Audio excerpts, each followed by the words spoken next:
8:31, 7:31 en las Islas Canarias y comenzamos nuestra tertulia de hoy con don Alberto Serrano. ¿Qué tal está usted? Muy buenos días, don Luis y todos los oyentes, y feliz Día de la Inmaculada, como puede ser de otra manera. Feliz Día de la Inmaculada Concepción. Felicidades a todas las Inmaculadas, Concepciones, Conchas, Inmas, y puras, etcétera. Don Mario Noya, ¿qué tal está usted? Muy buenos días, muy bien. Don Mario Noya con su programa Será por Libros, hombre, por Dios. Señor. Ahí en la cadena Bipartidismo Stream. Eso es. Pero no me ha aclarado muy bien la periodicidad exacta del... Semanal. Semanal. Salvo que haya razones de causa mayor, semanal. Vale. Lo movemos de día para que la gente esté atenta. Vale. Bueno. Lo primero de todo, pues hombre, hay que empezar con las felicitaciones de cumpleaños. Venga, cumpleaños feliz. ¿A quién, don Luis? A Gabriel Rufián, 10 años desde que dijo que se iba del Congreso Solo en 18 meses, 10 años ya. ya. Cumple otros 10, por lo menos. Está hecho un chavalote. Felicidades, don Gabriel, y que cumplas muchos más. Es verdad. El tío ahí sigue con su jeta y además maniobrando, según me cuentan, para situarse en buena posición en esas listas que Sánchez quiere hacer de Frente Unido o lo que sea, para tratar in extremis de sacar un escañito más que Feijóo en las elecciones. Yo creo que le da igual. Una cosa, podría perfectamente darle una puñalada a Yolanda Díez y ponerse en el nuevo Resumar, o llámese como se llame, o también incluso ocupar el puesto de Pablo Iglesias, pero ya patada de quien haga falta, con lo cual este hombre, pues esa es la virtud que tiene, ¿no? Y se presta a cualquier cosa, y lo ha demostrado entre los días. No hay que olvidar que este señor venía de españolista de Izquierda Unida cuando tenía 20 años. Eso es la realidad, ese era el pasado. Estaba en Izquierda Unida en el sector españolista. Le ficha en aquella época, en la cual Esquerra Republicana... Nos ha impactado tanto esa revelación del pasado de Rufián que ha tirado el vaso de agua. De la impresión y de la emoción. Mario es en Noya. aquella época en la cual Esquerra Republicana quiere incorporar su proyecto, estos que llaman ellos los charnegos, ¿no? Entonces quieren incorporarlos a propósito de que les va a ir muy bien con la Esquerra Republicana y que ya se olviden de España y tal. Y entonces no hay otro personaje mejor o más vendido que el señor Gabriel Rufián. Deja a sus antiguos compañeros, que entonces se llamaban los Verdes, quiero recordar, algo así, y a continuación ingresa en filas de Esquerra Republicana y se hace más independentista que nunca. En fin, es un poco el modelo de político que tenemos. En la transición había un chiste que se decía, que a mí me hacía mucha gracia, que la gente era franquista hasta la muerte, pero hasta la muerte de Franco, lógicamente. Luego se hicieron socialistas, comunistas. Bueno, pues ese es el modelo de Rufián. Así es. Bueno, de Rufián ni de algún otro. Recordemos que Pablo Echenique inició su andadura política en Ciudadanos. Luego se pasó a Podemos y era el más rojo de los rojos, pero en fin, las cosas son así. Hay gente que tiene claro que quiere medrar en política y le da igual cuál sea el partido. Bueno, una vez felicitado convenientemente don Gabriel, que cumplas muchos más, vamos con lo que a mi juicio es lo que marca la actualidad política. El Partido Socialista está estallando en vivo y en directo. Hace 2 meses hubiera sido impensable que una rebelión de las bases socialistas obligara a Pedro Sánchez a destituir a alguien, a destituir a un colaborador suyo. Ha destituido al número 2 de Paco Salazar. Le preguntaron a Pedro Sánchez si iba a asumir responsabilidades por el caso de Paco Salazar y va el tío con toda la cara y dice: yo asumo las responsabilidades en primera persona. Y entonces coge y destituye a un tío que está 3 niveles por debajo de él, ¿no? Dice, este fue el que no cursó las denuncias de las militantes socialistas. Bueno, coincidirán ustedes conmigo en que esto hace 2 meses, antes de la sentencia de García Ortiz, hubiera sido impensable. Sí, pero el Partido Socialista ha demostrado que es un corcho y que flota y que además incluso se las apaña bastante bien para seguir en el poder, incluso cuando como partido está en la lona. Bueno, ya hemos comentado aquí muchas veces, ¿no? Pedro Sánchez es Pedro Sánchez en buena medida porque antes laminó al Partido Socialista para así no poder tener oposición interna de los famosos varones y tal, ¿no?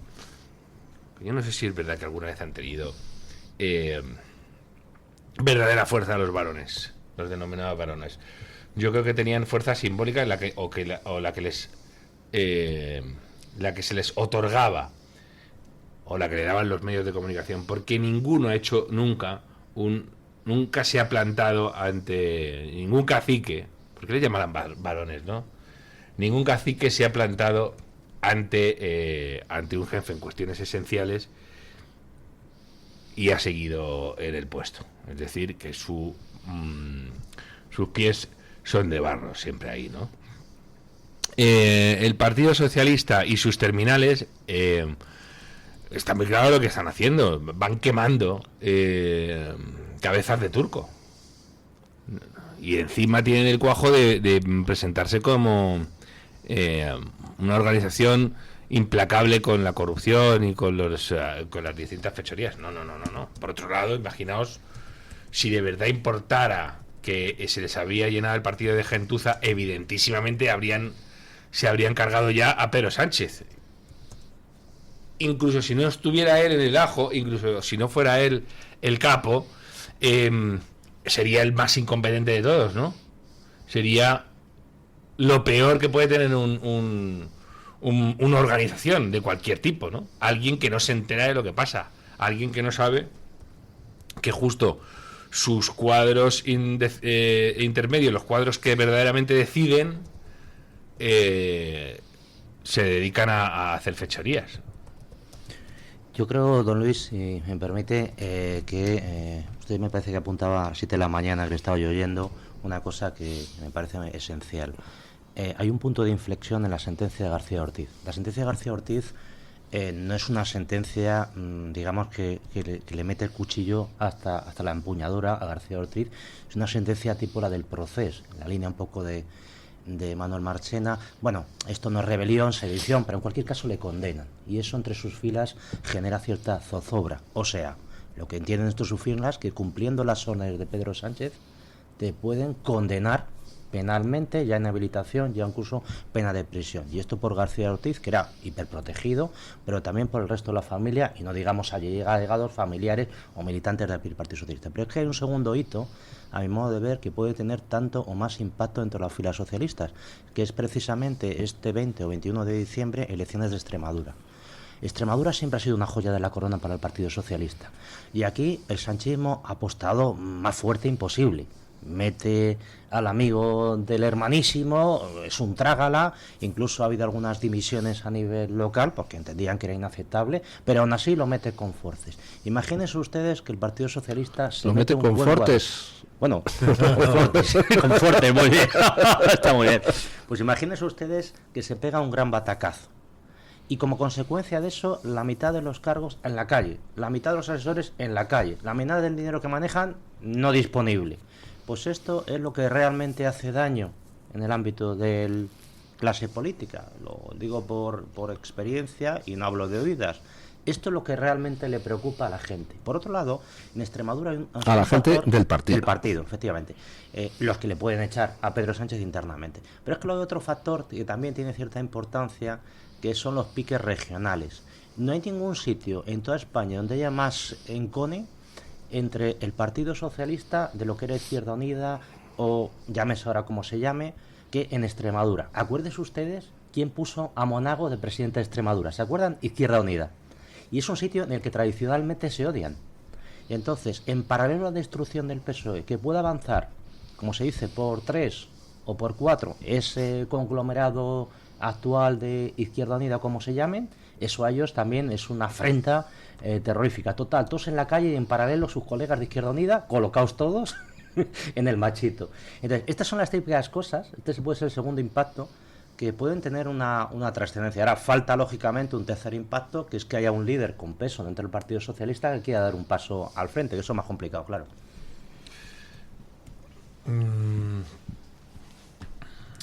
Las cuestiones de los partidos, efectivamente, están muy engrasados, están muy empotrados en las sociedades, depende mucha gente de sus medios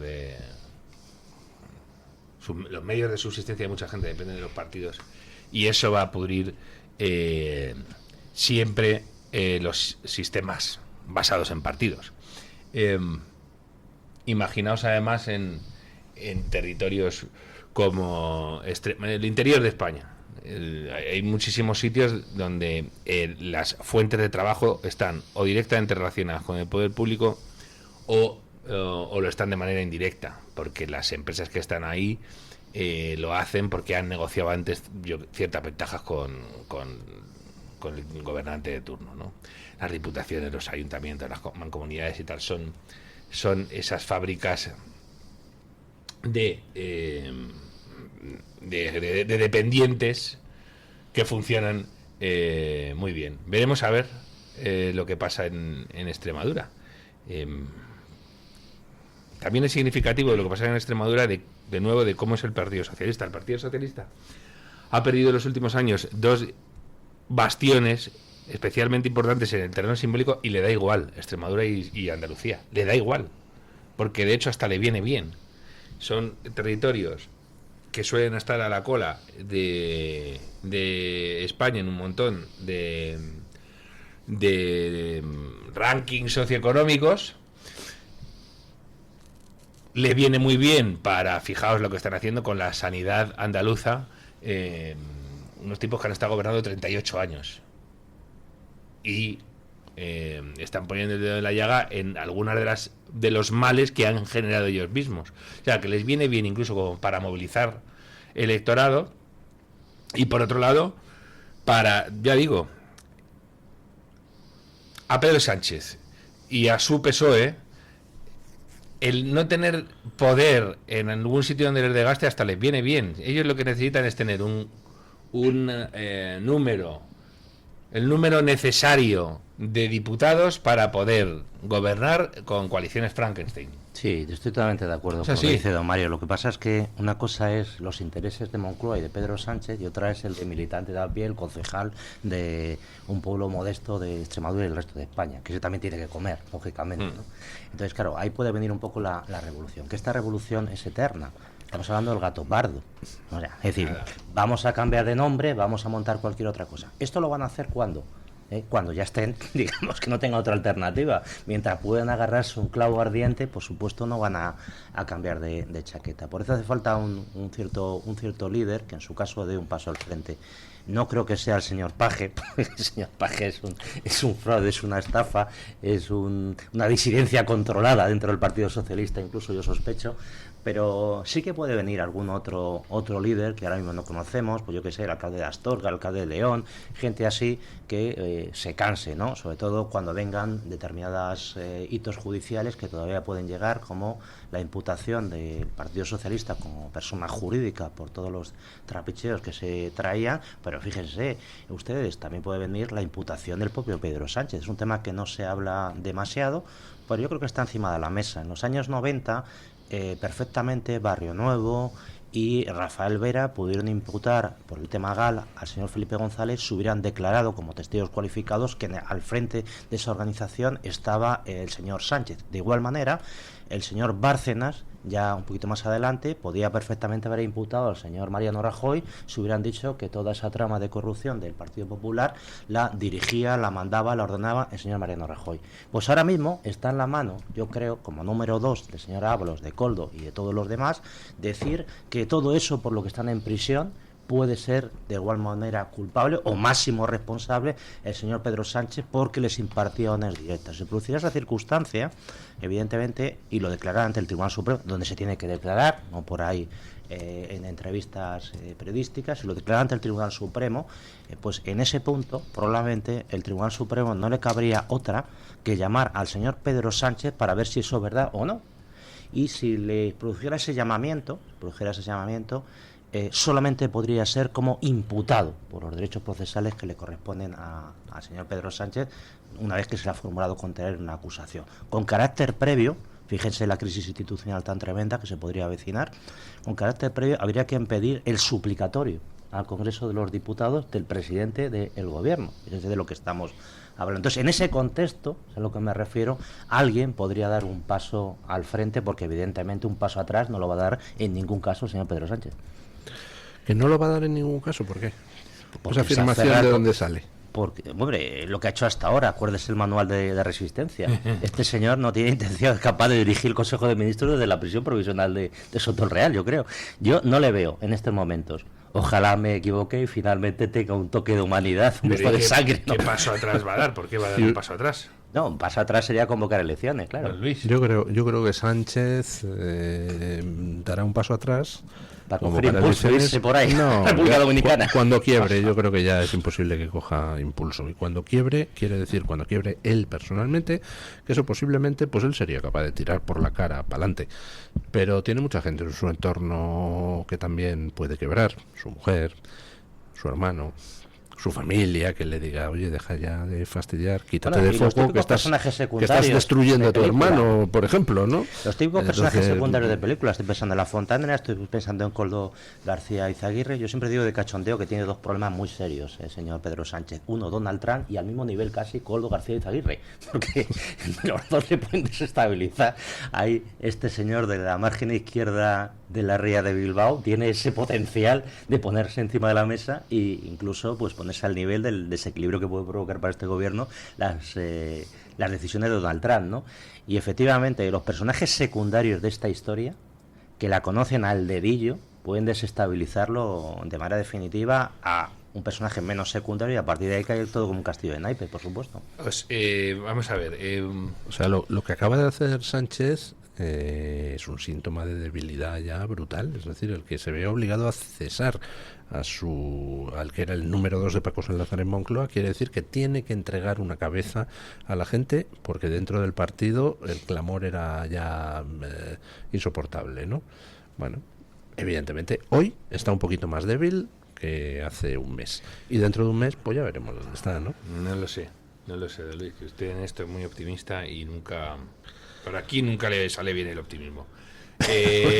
También tienes usted Alguna razón. vez certerán. El fiscal García, por ejemplo, la condena del fiscal García Ortiz, ojo, porque es perfectamente reversible, y de la misma manera que ahora se considera que ha sido un golpe contra Pedro Sánchez, se puede volver absolutamente en contra en el Tribunal Constitucional.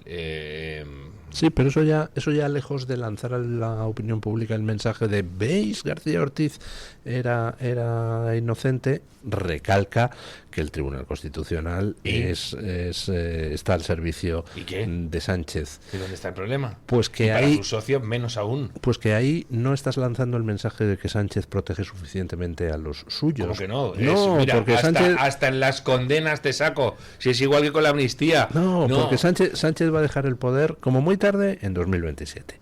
Con lo cual, pues las condenas a un Ábalos, a un Coldo, etcétera, pues a lo mejor llegan ya tarde para que el Tribunal Constitucional bajo Sánchez les amnistíe, ¿no? Ojo. Y la de su mujer Y ni si le me cuento. permiten, el Tribunal Constitucional hoy en día no es la última instancia judicial en España.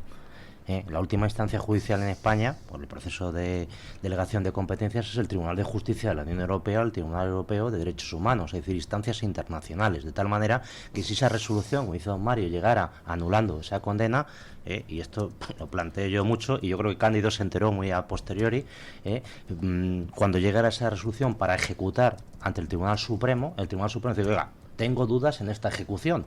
Voy a plantear una cuestión prejudicial al Tribunal de Justicia de la Unión Europea. Total, tenemos 2 o 3 años todavía hasta que el Tribunal de Justicia de la Unión Europea se pueda pronunciar sobre este particular, porque el Tribunal Constitucional no es un organismo que se dedica a ejecutar. Simplemente dicta una sentencia para que la ejecute quien corresponda. Y el Tribunal Supremo, a continuación, dice, oiga, tengo dudas con todo esto. Y el Tribunal de Justicia de la Unión Europea, ya sabemos lo que es, si es que no, que por ahí vamos mal dados. Y el problema es que la condena al fiscal García Ortiz era muy débil. Esa condena sin cárcel, sin pena de cárcel, no que entrara necesariamente en la cárcel, sin pena de cárcel, es muy atacable, yo creo. Muy atacable en una revisión. Es al contrario, el tribunal ha hecho una sentencia pensando en que el Tribunal Constitucional no la puede Está tumbar. claro, eso por ahí van los tiros. Sí. Ahí van los tiros. Precisamente se queda en el menor porque ahí no hay posibilidad de discusión en absoluto. Es que, Oiga, es que no ha tenido usted no sé qué prueba. No. El tema de la nota de prensa es que el propio García Ortiz ha reconocido que él ordenó elaborarla, con lo cual ahí no hay posibilidad de que diga el Tribunal Constitucional. ¿No ha tenido usted en cuenta el testimonio de los periodistas? Porque es irrelevante para ese caso concreto. Por eso le han condenado no por revelación de secretos, sino por revelación de información confidencial. Sería un escándalo al que se admitiera este recurso, porque no tiene ninguna trascendencia constitucional. El propio Tribunal Constitucional está para asuntos de trascendencia constitucional. Entonces sería ya solamente admitir este recurso sería un auténtico escándalo. Y permíteme que diga lo del Tribunal de Justicia de la Unión Europea. He tenido el honor de ejercer allí en Luxemburgo y a mí me da la sensación que, como regla general, el Tribunal de Justicia de la Unión Europea, los asuntos internos le importan un bledo. La regla general. La regla general. Cuando se trata de... Pero cuidado que determinados asuntos pueden tener una cierta trascendencia y al final podría terminar entrando si llega a abrasión, por así decirlo, y se toma determinadas decisiones. Hay jueces cada uno de su padre y de su madre. Son jueces cada uno de un país, con diferentes culturas, etcétera. Pero, y como regla general, los temas internos, yo hice un artículo sobre eso a propósito del informe del abogado general señor Spielman, que hizo sobre la ley de amnistía. Mire, es que este es un tema que a mí me importa un rábano. Este es un tema que lo tienen que resolver ustedes. Y esto es el criterio mayoritario del Tribunal de Justicia de la Unión Europea.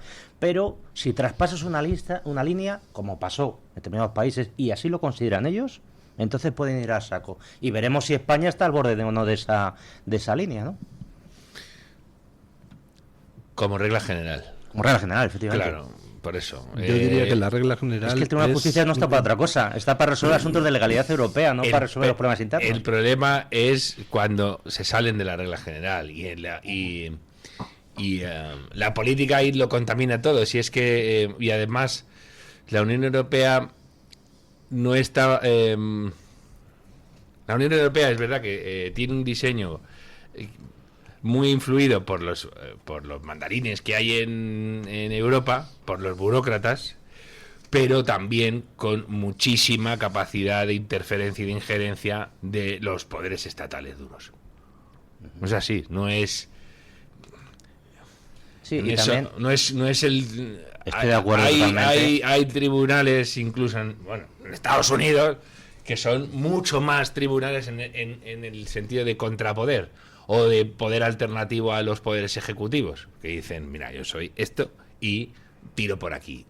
Y incluso la manera de seleccionarse a los jueces en los distintos niveles en Estados Unidos permite que la independencia llegue por lo menos, siquiera sea por la manera tan heterogénea que tiene de configurarse todo el sistema, ¿no? De todos los caminos que tiene, todos los pasos que tienes que recorrer.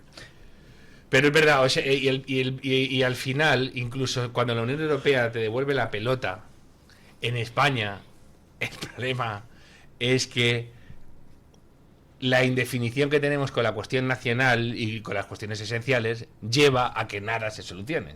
Dicen, bueno, eso es una cuestión suya, amnistía, etcétera y tal. Y los que pescan en ríos revueltos son los que ganan ahí. Me dicen, no nos van a tirar, no le van a tirar a esto, no le van a retirar no sé qué. Juegan con eso, juegan con que pueden tener algún tipo de resorte. Por cierto, don Luis, eso de que Pedro Sánchez en 2027 como mucho se baja, de nuevo ahí es una cuestión de optimismo. Ya veremos. Él quiere llegar a 2031 como presidente de la República y... Toma y yo. O lo bajas. No, toma y yo no. Es que este señor ya ha ganado unas elecciones que había perdido. Y que le da un... Vamos a ver. Este señor ganó unas elecciones... Vamos a ver. Ganó unas elecciones después de que a su partido lo arrasaran en las municipales y autonómicas. 2 meses después gana las elecciones. Su partido, repito, que le da igual, que hasta le viene bien sobre que no todo tenga fuerza, en votos por correo. Que hasta le viene bien que no tenga fuerza. Hasta le viene bien que no tenga fuerza. Y lo que él necesita es sumar votos.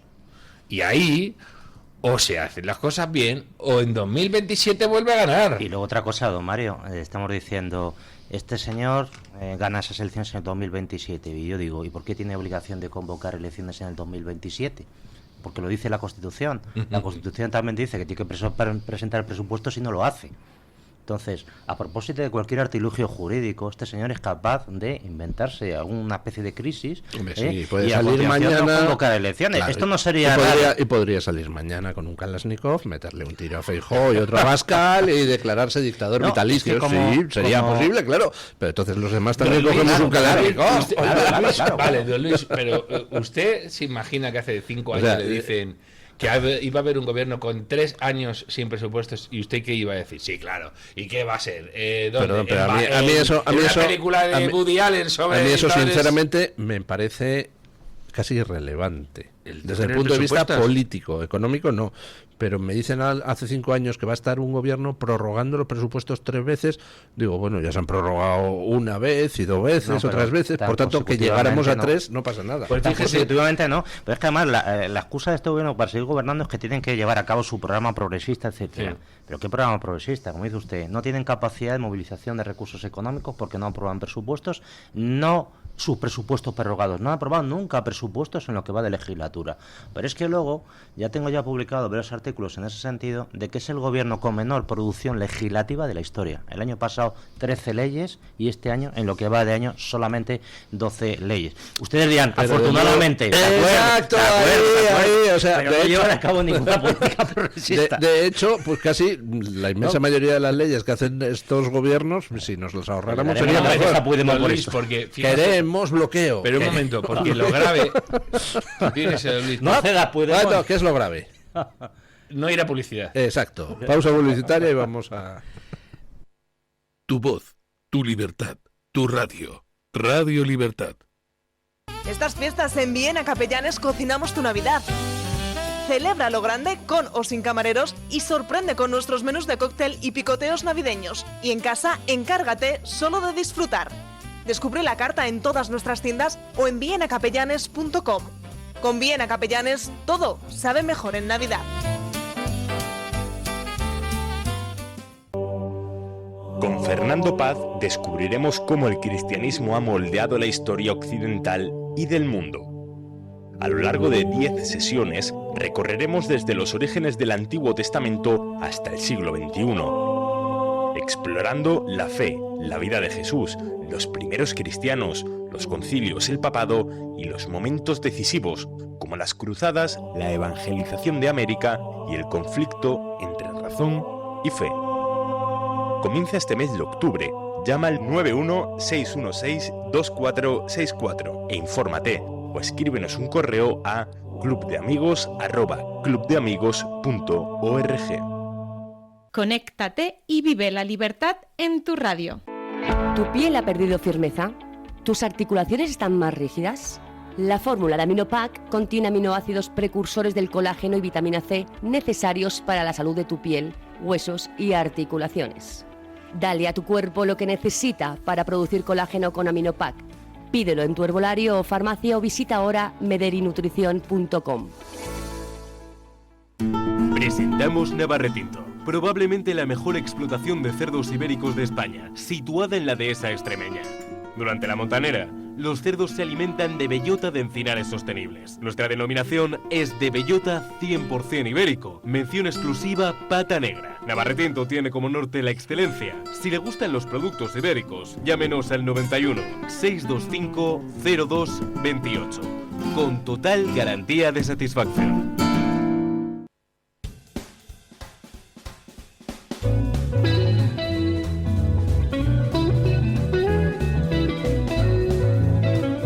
Mañanas en Libertad, con Luis del Pino.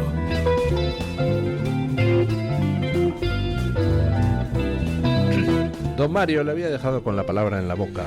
Y que en la cuestión de la no renovación de los presupuestos, etcétera, o sea, no presentación siquiera de presupuestos, es mucho más grave de lo que parece. ¿Por qué? Porque hoy en día se tiende a pensar que las democracias no tienen... La verdadera amenaza que tienen las democracias son los poderosos que consideran que no tienen límites precisamente porque viven en una democracia.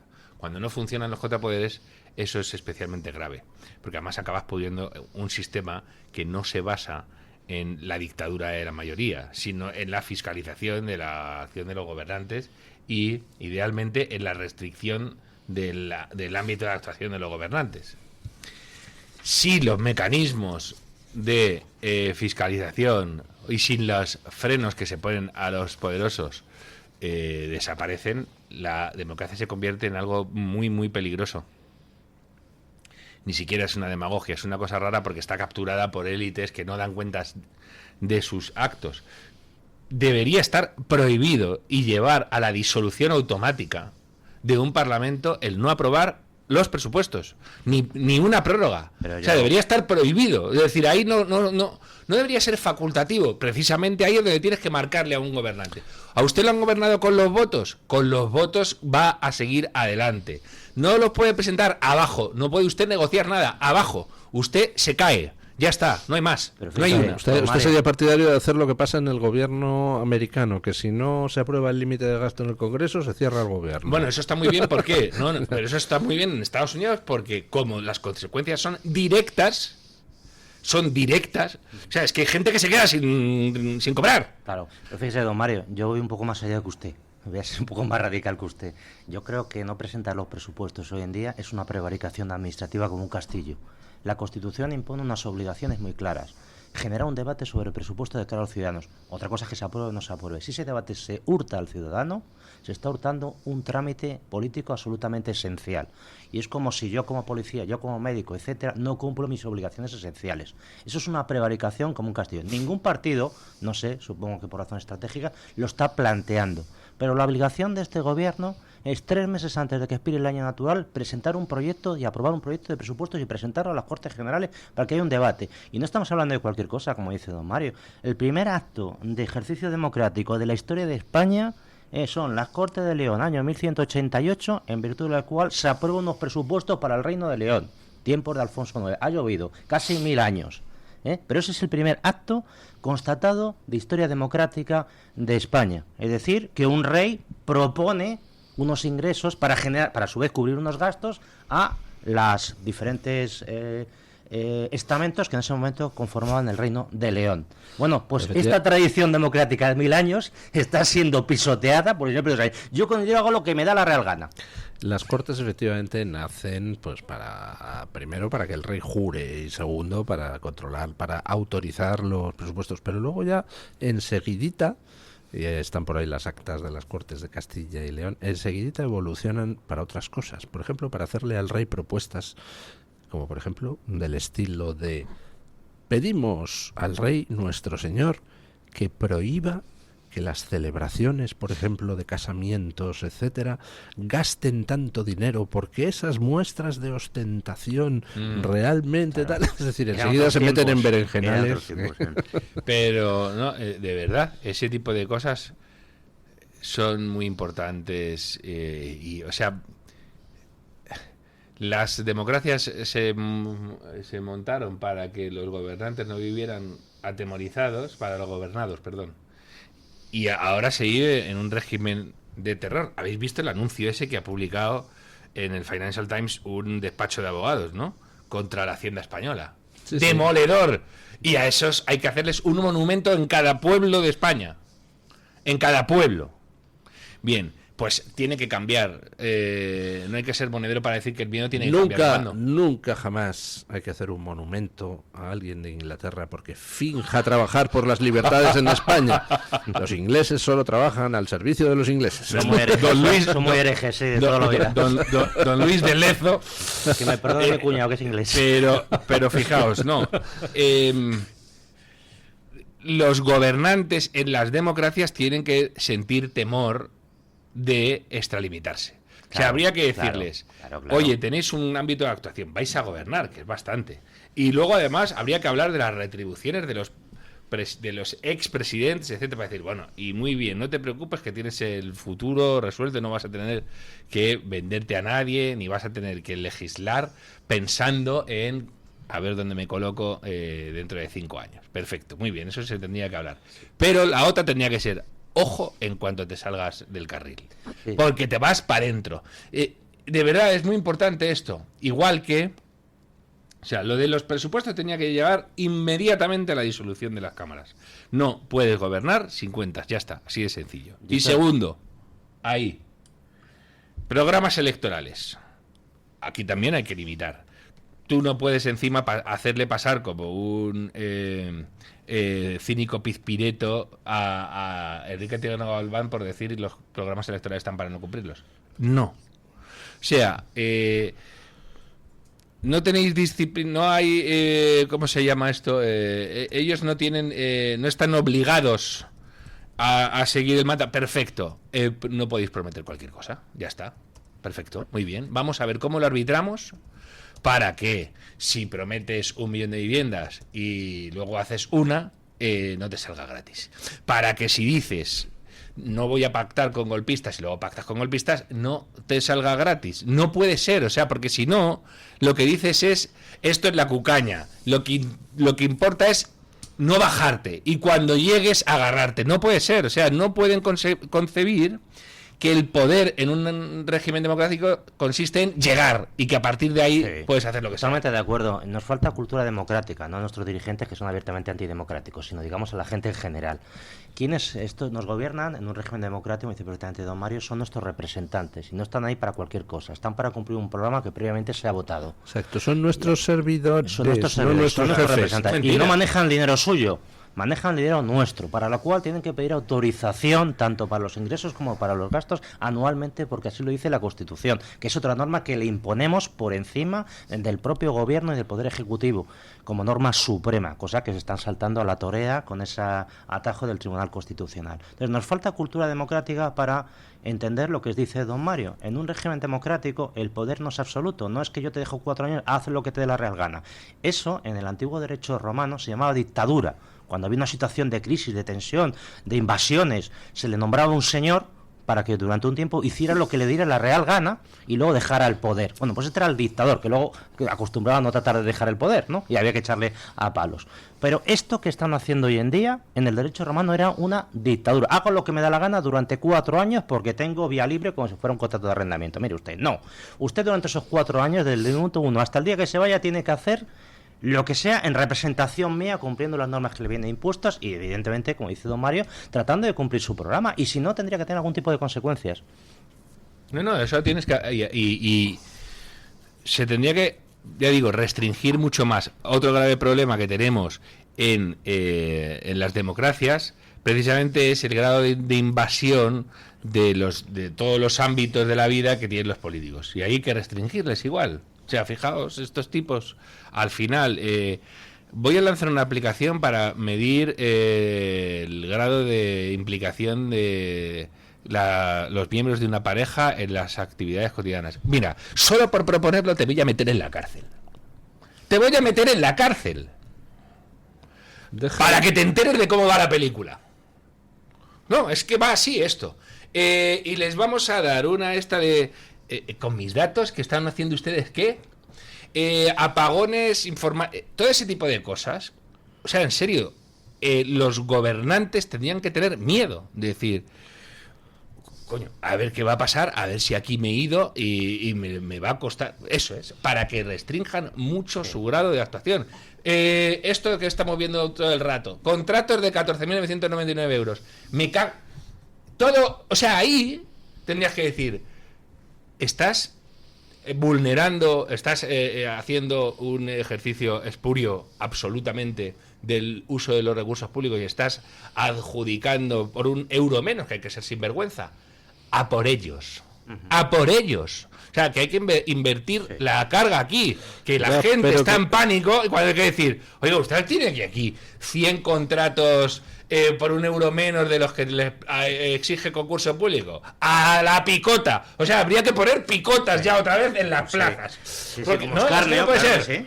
Voy a hacer uno... Como diría Pablo Iglesias, el miedo tiene que cambiar. Las picotas se ponían al principio del pueblo, que aquí hay justicia, señores. Aquí no puede entrar cualquiera y hacer lo que dé la gana. Hace unos meses yo publiqué en DANAES un artículo sobre un test sobre el Estado de Derecho en España. Y ustedes me lo contestarán. El Estado de Derecho son 4 puntos esenciales. No es que se cumpla la ley, eso lo hace también un país bananero, sino se cumpla la ley en unas determinadas circunstancias. Bueno, pues el Estado de Derecho exige 4 puntos. Y usted me dirá cómo está España. No se me aleje del micrófono, por favor, póngaselo. Pues sí, me lo voy a poner cerca para que se me oiga bien, porque esto es importante. Mire, lo primero del Estado de Derecho, para que haya un Estado de Derecho, lo primero es que haya división de poderes. ¿Tenemos división de poderes en España? Pues de aquella manera. En segundo lugar, fundamental para el Estado de Derecho es que se respeten los derechos individuales de los ciudadanos. ¿Cómo están los derechos individuales que tenemos nosotros? Pues hombre, de aquella manera no hablamos de la propiedad privada, no hablamos del derecho de educación, estamos un poco mermados. En tercer punto del Estado de Derecho, también importante, el imperio de la ley ejercido por la Administración. ¿Cómo está la Administración Pública Española? Abogacía del Estado, Fiscalía General del Estado, etcétera, etcétera. Pues también bastante frágil para garantizar su independencia, objetividad e imparcialidad. Y en cuarto lugar, que es un poco también donde incidía don Mario, uno de los elementos básicos del Estado de Derecho es la responsabilidad, y lo que se dice un poco en tono cursi desde un punto de vista jurídico, la interdicción de la arbitrariedad de los poderes públicos. Es decir, que los poderes públicos no hagan lo que les dé la real gana. Y si lo hacen, tenga consecuencias jurídicas. El otro día por fin metimos un gol con el fiscal general del Estado, pero ¿cómo vamos en el partido? Pues vamos 200-1. O sea, la irresponsabilidad y la permisibilidad en cuanto a la arbitrariedad de los poderes públicos en España es total y absoluto. Hablamos de temas sociológicos, hablamos de televisión española, hablamos de lo que ustedes quieran. Esos señores no están para hacer lo que les da la gana y lo hacen. Otra cosa, igual, no pasa nada. Machacar a los entes copados por gente no electa. La DGT. La DGT es el ejemplo más claro. La DGT hay que dinamitarla. Más que Torre España. Mucho más que Torre España. Y todos los actos relacionados con la DGT tendrían que estar absolutamente milimetrados, porque son una manga de liberticidas que amargan la vida a muchísima gente, que juegan con el sustento de muchísima gente, y no pueden estar así como... Oiga, ¿y usted quién es? No, Pedro Navarro, de la DGT. ¿Y quién le ha puesto ahí? Para decidir muchísimo más a veces que un gobernante electo sobre cuestiones que afectan directamente a un ciudadano. Entonces, lo que ha pasado en Estados Unidos, la Revolución 2, era esa. Y este ente que está ahí puesto opaquísimo, que de hecho mucha gente no sabe ni que existe. ¿Sabéis que en Estados Unidos hay un dramón? Porque hubo alguien que hizo una pregunta, oiga, ¿cuántos entes públicos hay? Y no hay manera de saber cuántos hay. Y de repente, además, consultas distintas bases y te dan cifras distintas. Pues aquí hay que empezar a hacer eso.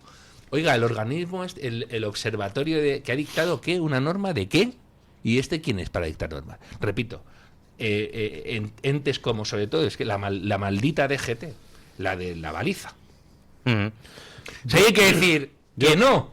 Yo todavía no he logrado enterarme de quién se va a enriquecer con esa baliza demencial, pero alguien se va a enriquecer. Ya nos enteraremos, pero por otro lado, de verdad es... Yo no entiendo ciertas cosas. El otro día había uno con un descapotable diciendo, ¿dónde pongo la baliza? Que la pregunta no estaba mal tirada. ¿Dónde pone un descapotable? Sí, que tiene el techo de tela. ¿Dónde pone la baliza? Sí. Y luego, de verdad, el grado de peligrosidad de algo que no se ve o que no una te curva, permite tomar las distancias. No, sí. Las distancias. Que vas a veces por las carreteras... Cuando de verdad pasa un accidente hace muy poco tiempo, o se está instalando un coche de mantenimiento de carreteras, se está instalando, es dificilísimo verlo aunque le pongas una falla encima. Porque vas muy deprisa y no tienes tiempo de reacción. No te quiero ni contar cuando es de noche. Y no te quiero ni contar cuando es de noche y que ahora le ha dado a todas las administraciones por dejar a oscuras las carreteras. Que es peligrosísimo ir hoy en día por una carretera, porque vas a oscuras. Vas a oscuras con coches que se te cruzan enfrente, que tienen cada vez más potencia lumínica. Y dices, bueno, es que parece que estoy metido en un experimento psiquiátrico y que me están dando fogonazos para ver cómo reaccionan mis neuronas, o yo qué sé. Ese tipo de cosas, en serio. De todas maneras, las democracias necesitan una revolución de este otro tipo. Sí, que las burocracias manden infinitamente menos, que nadie te pueda dictar nada con un reglamento, y en la fiscalización extrema de decirles que no, que esto no es todo el montes orégano. Y a propósito de lo que dice don Mario, también tengo publicado también unas reflexiones sobre el particular, que es que la clase política hoy en día cada vez ejerce menos su función, que es tomar decisiones, les da pereza. Eso supone, mojarse, implicarse, estudiar los temas, saber de los temas. Y entonces, ¿quién toma las decisiones políticas en un ayuntamiento, en una diputación, también en un ministerio? La clase funcionarial, que son los que llevan toda la vida, y esos son cada uno de su padre y su madre. Por eso, no es de extrañar que en determinados ayuntamientos, determinadas políticas de izquierda las lleva a cabo un gobierno de derechas y viceversa. ¿Por qué? Porque mandan los empleados públicos.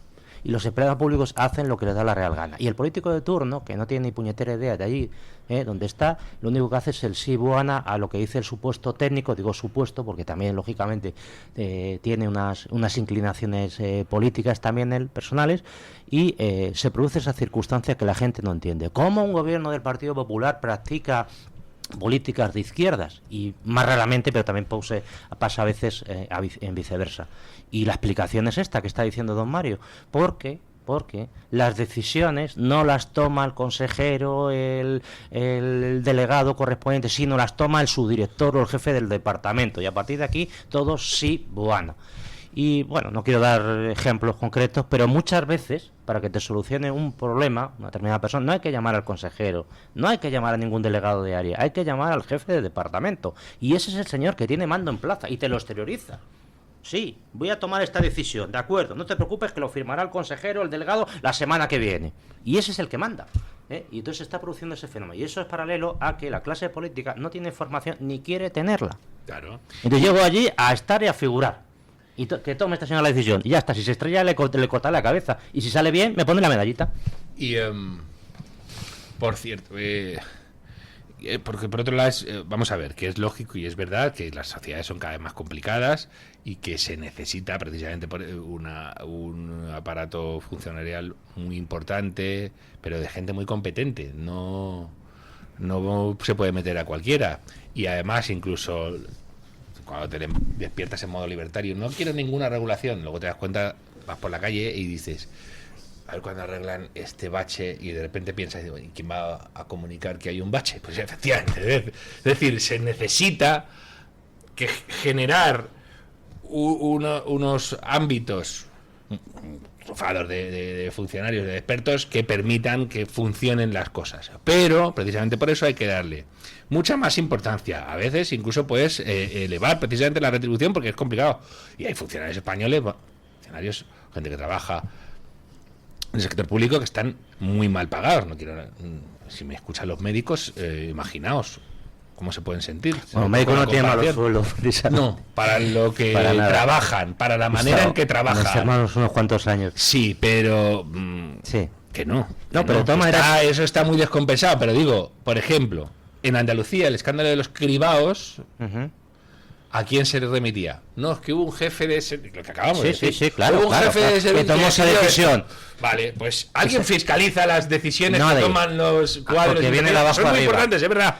¿Pero alguien la fiscaliza o hay un tío que toma y que ya no pasa nada? Y que los políticos no tienen por qué saber, evidentemente, que tiene que ser Marie Curie y Daniel Lacalle y... Hombre, pero está bien que tengan un poco de conocimiento, ¿no? Moreno Bonilla no puede saber de todo, pero efectivamente tiene que saber qué está pasando, y todos sus cuadros superiores tienen que saber qué está pasando, y si se está fiscalizando de verdad la acción de cuadros colocados a dedos hacia abajo o no, o si cada uno está haciendo también de su capa un ensayo ahí, que no puede ser. Hay muchos políticos. Y otra reflexión, don Luis. Perdón, una cosa, cuando te dicen, te llega un Trump, te puede llegar un Vox a la administración y te dicen, me están saboteando. Los funcionarios que saben lo que hay que hacer, que la puerta que hay que abrir, la puerta burocrática que hay que abrir, me están saboteando y están impidiendo mi labor de gobierno. Bueno, pues eso tampoco tiene que ser. Claro, evidentemente. Y otra reflexión que yo creo que esta le va a gustar mucho también, don Luis, que, bueno, ya saben que yo pues he colaborado con muchas administraciones y tal, conozco bien el paño, y otra reflexión que a mí me hace gracia, ustedes habrán visto estos últimos días que se criticaba, precisamente por todo esto de los cribados, la externalización de la sanidad pública. ¡Oh, qué escándalo, que se externalice la sanidad pública, etcétera! Y lo decía especialmente Podemos, cuyo ministerio más significativo es el Ministerio de Igualdad.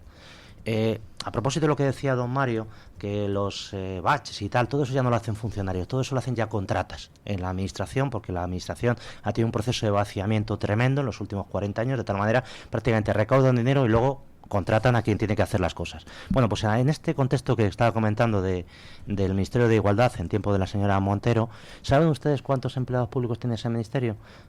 No llegaba a 200. Y eso quiere decir, con todos los asesores y todo lo demás, que no hacían absolutamente nada ellos de manera directa. Es decir, los 500, 600 millones, me parece que tenían de presupuesto este ministerio, todo externalizado. Absolutamente todo externalizado. Entre otras cosas, porque no tenían personal, red clientelar, para llevarlo a cabo. Fíjese usted qué hipocresía. Están criticando la externalización y el ministerio más representativo que han tenido jamás han contratado personal para que lleven a cabo las funciones de manera directa, sino absolutamente todo externalizado. Esa es la hipocresía típica de este tipo de gobernantes, ¿no? ¡Ah, qué escándalo! Ahora, si yo externalizo a mis colegas, oye, eso es fenomenal. Claro. Y encima llegamos de nuevo oigan, y estos contratistas de 14.999 euros, claro, porque tenéis 3 millones desglosados en contratistas de 14.999. Y unos cuantos de esos, tacita, que decía el anuncio. Vamos a cambiar de tema. Ayer sacaba Electomanía, su electopanel semanal para las elecciones generales, y hoy saca 40DB, la encuestadora de El País, su sondeo. Los dos coinciden en lo mismo. El único partido que sube con respecto a 2023 es Vox. Luego difieren en las proyecciones. Electomanía le da a Vox un 19,4% y 67 escaños, ya cerca de los 70, mientras que 40DB le da a Vox un 17,4, es decir, 2 puntos menos, y no da previsión de escaños, pero vamos, con un 17,4 está por encima de los 60. Todos los demás partidos bajan. Según 40DB, el PP pierde 2 puntos con respecto a 2023. El PSOE pierde 4 puntos. Sumar pierde 6 puntos, 4 de los cuales se van a Podemos. En conjunto entre los dos, pues pierden 2 puntos, y además si van divididos, pues pierden casi todos los escaños. Y Vox, por su parte, sube 5 puntos y estaría, pues eso, en el 17,4. Todas las encuestas que están saliendo últimamente apuntan a lo mismo. Vox está eclosionando, el PSOE, pues a pesar de los pesares, está bajando y significativamente con respecto a 2023, y el PP, pues bueno, trata de mantener el tipo y no lo mantiene mal. O sea, se deja 2 puntos con respecto a 2023, pero es que Vox sube 5. O sea que, bueno. Una cuestión aquí que tampoco me... Vamos a ver. Teniendo en cuenta que en España es crucial la ley DONT, a mí las encuestadoras que no atribuyen escaños me parece que no hacen su trabajo. ¿No? Espere, voy a verificar que no es que no pero escaños. Hay muchas que no atribuyen. Sí. Y dices, pues ¿para qué me das estos porcentajes que no me valen para nada? Sí, sobre todo porque en España no hay unas elecciones. Yo no veo hay 52 elecciones en cada provincia. No veo atribución de escaños en la encuesta. Lo que sí viene es transferencia de voto, matrices de transferencia de voto y matrices de voto por franja de edad y por sexo, pero atribución de escaños no trae. Pues yo eso, de verdad, o sea, teniendo en cuenta que hay un montón de provincias con muy poquitos escaños, si Vox sacara un 20% y no rascara ni uno en esas, pues lo mismo se va al guano. No, aquí hay unas claves. No, ya estando en el 18-20%, ya Vox entra en todas las provincias, salvo en la de Soria, que son solamente 2. Aquí hay unas claves que son que hay 36 provincias que tienen aproximadamente 10 escaños y manejan más de, creo que son 178 diputados y tal. Entonces hay una clave que es importante, decía don Luis, que en las provincias de 3, que creo recordar que son 7 u 8, pues en esas que el tercer partido no sea superado en más del doble por el primero, de tal manera que el tercer partido coja un escaño en esas provincias.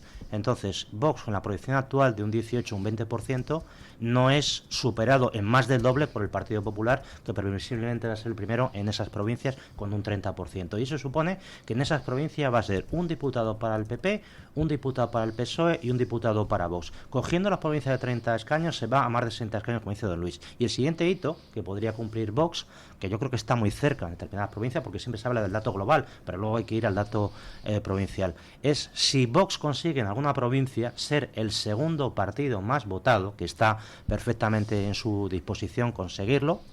Por ejemplo, en Murcia el otro día, sin ir más lejos, salía. Eso quiere decir que el quinto escaño que se asignara sería también para Vox, de tal manera que en esas provincias quedarían 2 para el Partido Popular, 2 para Vox como segundo partido y 1 para el Partido Socialista. Eso quiere decir que la ley DON puede jugar a favor, en contra, pero también a favor incluso de partidos que tienen menos votos, porque el resultado final, entre un 31% en Guadalajara del Partido Popular y un 18% en Vox, en la práctica es lo mismo, un diputado para cada uno de ellos. Por cierto, otra cosa también ahí, con las encuestadoras,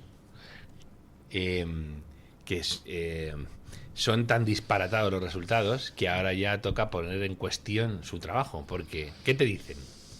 ¿En qué se basa su ciencia?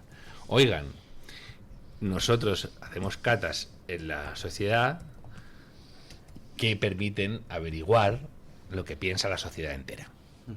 Hacen esa magia, ¿no?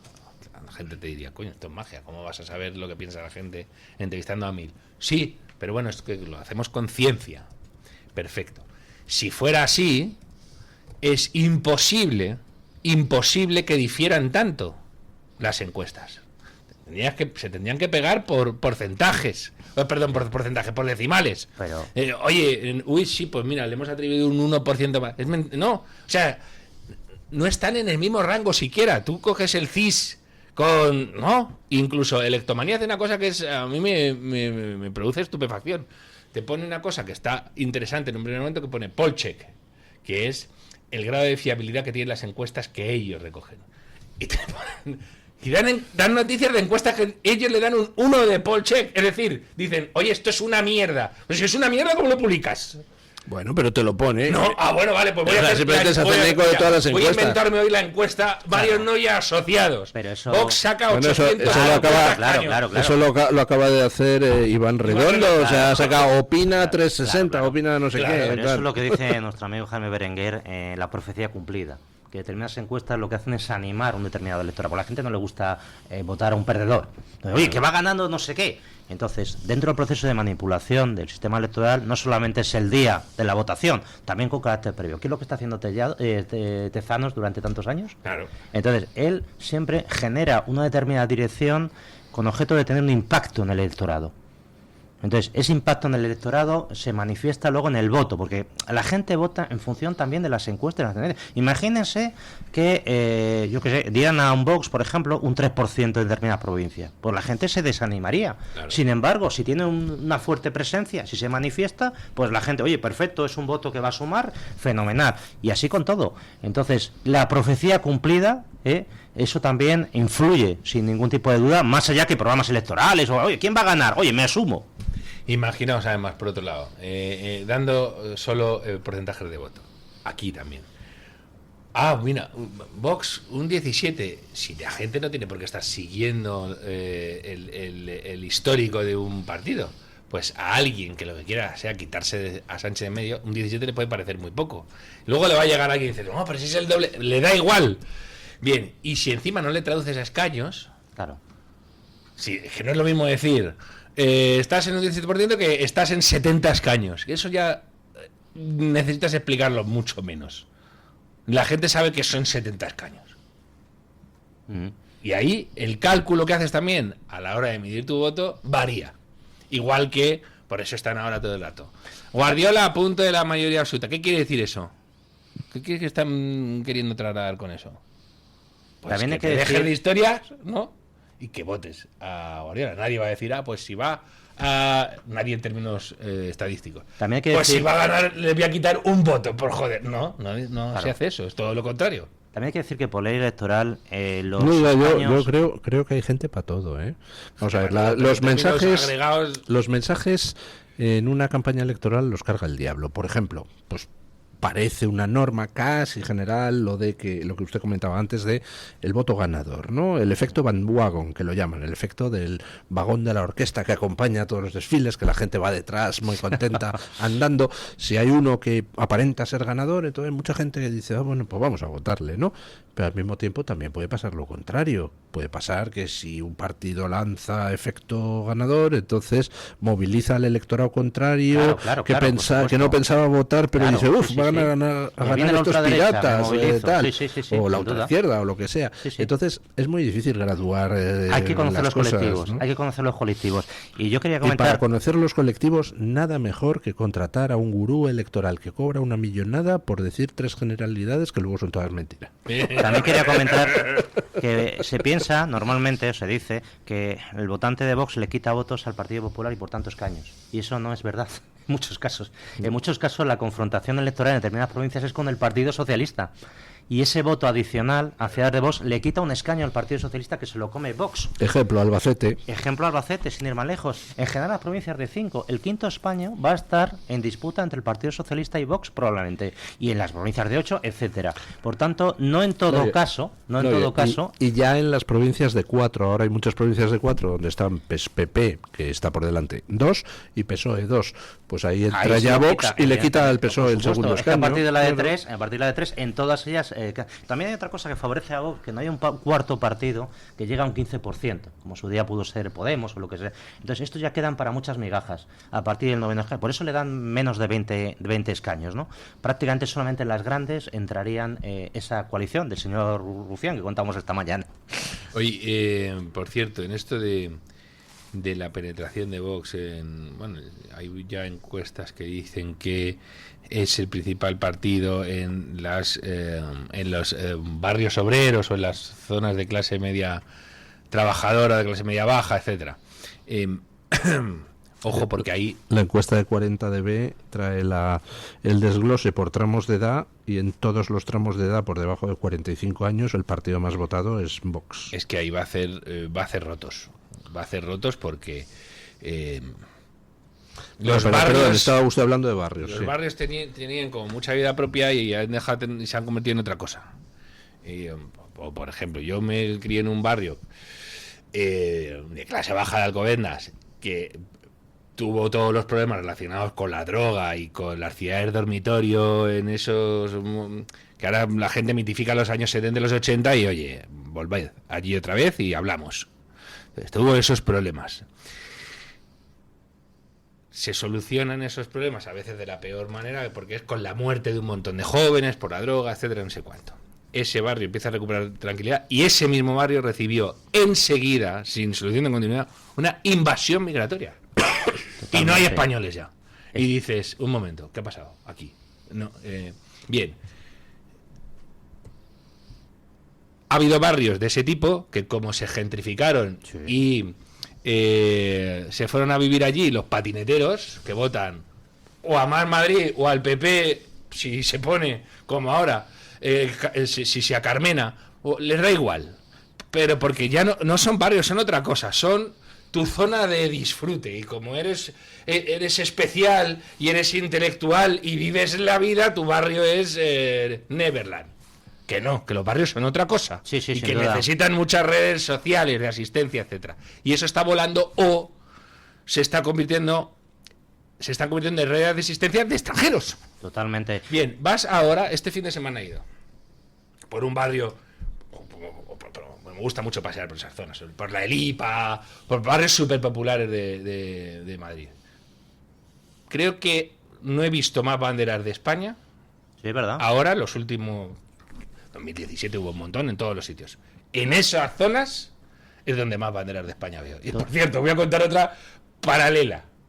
Si tú paseas por los alrededores de la mezquita de Madrid, de la gran mezquita, vas a ver, por cierto, varias cosas. No tienes sensación de inseguridad ninguna y no ves ni una bandera palestina. Estoy hablando del barrio de la mezquita, donde los comercios están en árabe. Tienes tiendas halal, tienes tiendas de libros con coranes, ni una, estoy diciendo, ni una, ni por recomendación del ayuntamiento, ni una. Te alejas y empiezas a ver ya un edificio un poco más cookie, ¡pum!, una bandera palestina. Vas a Chueca, donde no hay un árabe, entendedme bien lo que estoy diciendo, no estamos hablando de los que amargan la vida con la microdelincuencia. Digo, de residencia establecida. hay 28.500 banderas palestinas en casas de tipos que no son. Sí, es así. Mire, dice a Mario Noya, yo también me he criado en Carabanchel, enfrente de Cañorrote, y sigo viviendo en Carabanchel. Claro. O sea, yo no he salido del barrio, Claro. pese a que me planteé irme a otras zonas, pero al final soy un tipo de barrio, no lo puedo evitar, y me encanta ese tipo de ambientes. En ese tipo de ambientes, que como dice don Mario, pues evidentemente era muy duro en los años 70-80, yo mismo tengo más de 40 puntos de sutura solo en la cabeza de aquellos ambientes y tal, pues en esos ambientes había mucha gente, que yo conozco, son amigos, votantes de Podemos en su día, que ahora están votando a Vox. ¿Por qué? Porque interpretan que hay una clase política que nos está gobernando que les está sustrayendo determinadas cosas y les impide progresar. Y entonces, la esperanza... Claro, porque la gente no es idiota, la gente no es tonta. Y mucha gente de esta, ya te digo, familia de toda la vida, ahora están con la esperanza de Vox, que esperemos que no les falle. La verde esperanza de Vox. Pausa publicitaria y abordamos el último tramo de tertulia. Tu voz, tu libertad, tu radio. Radio Libertad. Estas fiestas en Viena Capellanes cocinamos tu Navidad.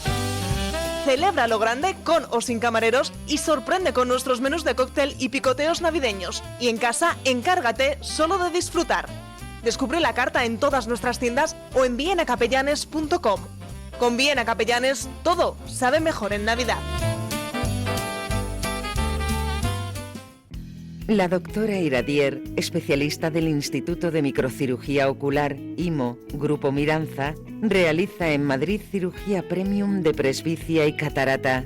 Si desea eliminar sus gafas de vista cansada o nota que con la edad pierde visión, la doctora Iradier le realizará el tratamiento para recuperar la agudeza visual y nitidez de la juventud, con la mejor lente intraocular y la técnica más segura y eficaz.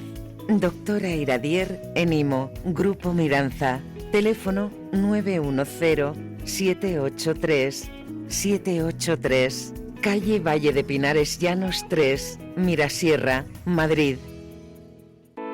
¿Tu piel ha perdido firmeza? ¿Tus articulaciones están más rígidas? La fórmula de Aminopac contiene aminoácidos precursores del colágeno y vitamina C necesarios para la salud de tu piel, huesos y articulaciones. Dale a tu cuerpo lo que necesita para producir colágeno con Aminopac. Pídelo en tu herbolario o farmacia o visita ahora mederinutrición.com. ¿Quiere anunciarse en la radio y no sabe por dónde empezar? En Radio Libertad le brindamos la oportunidad de promocionar su negocio en una emisora comprometida con la libertad de expresión. Aproveche nuestras ofertas exclusivas para nuevos clientes. Además, si aún no tiene su anuncio preparado, no se preocupe, nosotros lo creamos por usted. Contáctenos hoy mismo a través de publicidad@radiolibertad.es o llámenos al 91 732 4895. No lo piense más. Anúnciese en Radio Libertad. La libertad en tu radio. Lleva Radio Libertad siempre contigo. Descarga nuestra aplicación para iOS o para Android y disfruta de todos nuestros contenidos donde quieras y cuando quieras. Noticias, entretenimiento y la mejor compañía, en tu móvil o en tu tableta. Radio Libertad, más cerca de ti.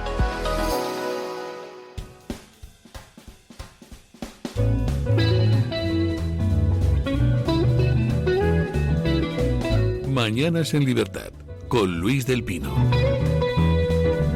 Bueno, ustedes no lo saben, pero estamos en guerra ya declarada. Guerra declarada entre Estados Unidos y una cúpula de la Unión Europea que, a mi juicio, ha pervertido completamente el proyecto fundacional de la Unión Europea y ha convertido la Unión Europea en una especie de mandarinato donde manda una élite burocrática y muy corrupta que trata de acabar con las soberanías de los parlamentos nacionales y trata de constituir la Unión Europea en una especie de contrapeso a la democracia americana. Y bueno, pues Estados Unidos lo ha reflejado en un informe sobre los riesgos a los que se enfrenta el país y eso ha causado un gran escándalo en la Unión Europea. Y, casualidad o no, la Unión Europea pues al día siguiente le ha puesto una multa de 140 millones de dólares a Elon Musk diciendo que le falta una póliza en no sé dónde tal. Es decir, han permitido durante años que en todas las redes sociales hubiera contenido pederasta, asqueroso, sin mover un dedo, Pero eso sí, cuando Elon Musk, que lo primero que hizo al llegar a Twitter fue acabar con ese contenido pederasta, se dedica a permitir el libre flujo de opiniones políticas, como eso le fastidia a la Unión Europea, ¡pum!, toma, 140 millones de dólares de multa. Vamos a ir a una confrontación a cara de perro. Elon Musk ha pedido que se disuelva la Unión Europea y al final, pues me temo que o refundamos la Unión Europea o acaban con la democracia en este continente. Bueno, es que lo que estábamos hablando, o hemos venido hablando durante todo el programa, la Unión Europea empieza a considerar,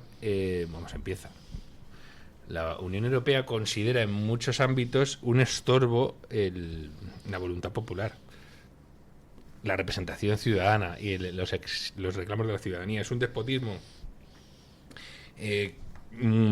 cada vez menos ilustrado en algunos ámbitos y muy tecnocrático, y ya ha dado muestras, ¿no?, de cacicazgo intolerable, dejando de celebrar referéndum sobre la Constitución Europea cuando vieron que la gente empezaba a votar en contra, obligando a Irlanda a que su votación, me acuerdo si era sobre Niza o Maastricht, fuera distinta de la que fue.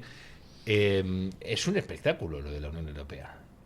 Y se han generado estructuras de poder que son muy difíciles de desmantelar, que tienen mucho poder sobre las vidas de los ciudadanos y son cada vez más opacas, y además les sirven a los políticos nacionales para decir, uy, no, esto me lo manda Europa.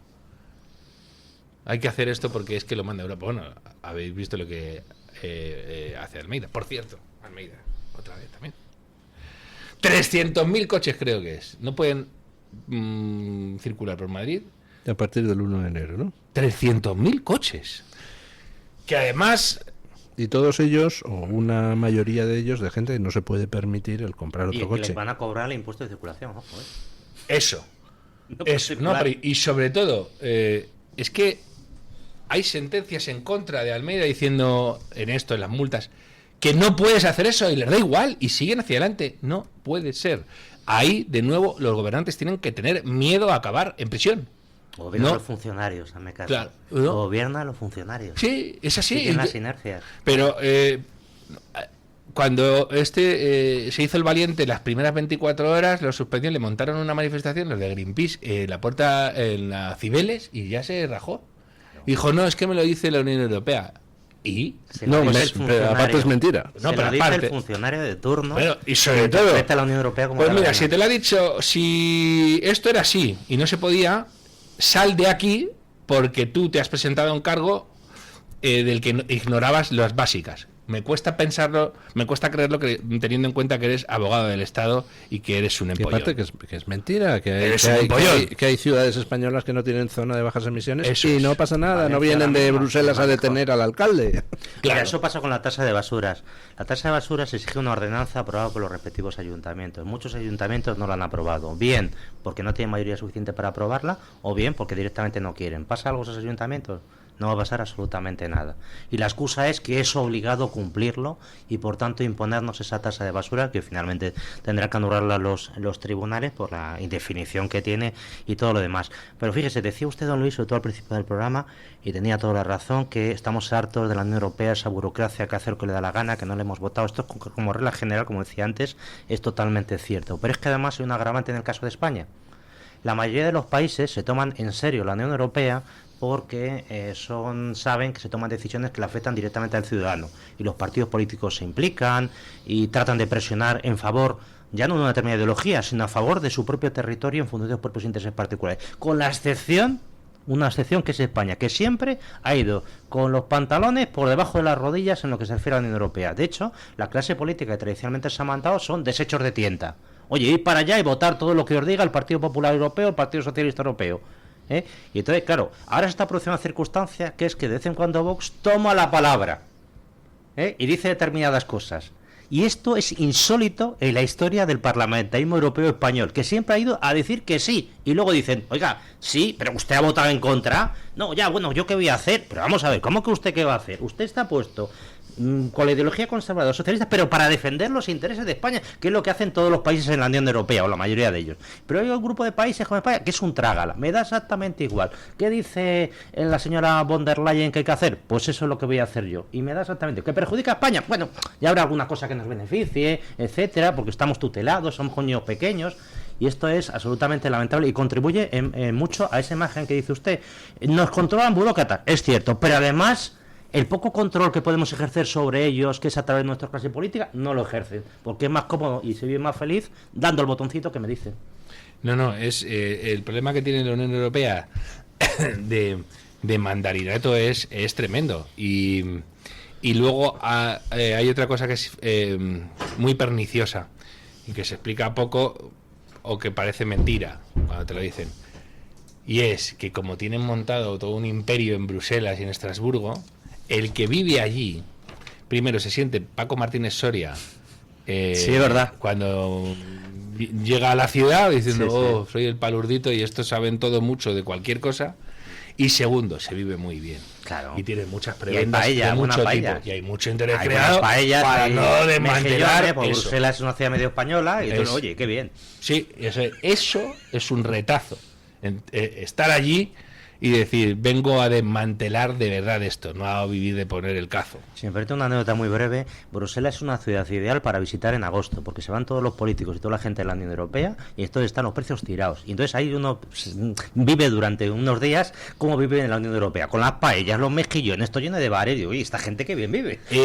Por cierto, vayan en agosto a Bruselas. Una anécdota menos simpática barato, sobre esto. No, es que no tenemos tiempo, No así tenemos que tiempo. o es muy breve. Es brevísima. A ver. Que la gente se pregunte si hay crisis de la vivienda en Bruselas, porque hay un montón de funcionarios de Bruselas que han tomado el sector inmobiliario de Bruselas y están saqueando a los bruselenses de a pie. A ver si es una preguntita que se puede hacer alguien.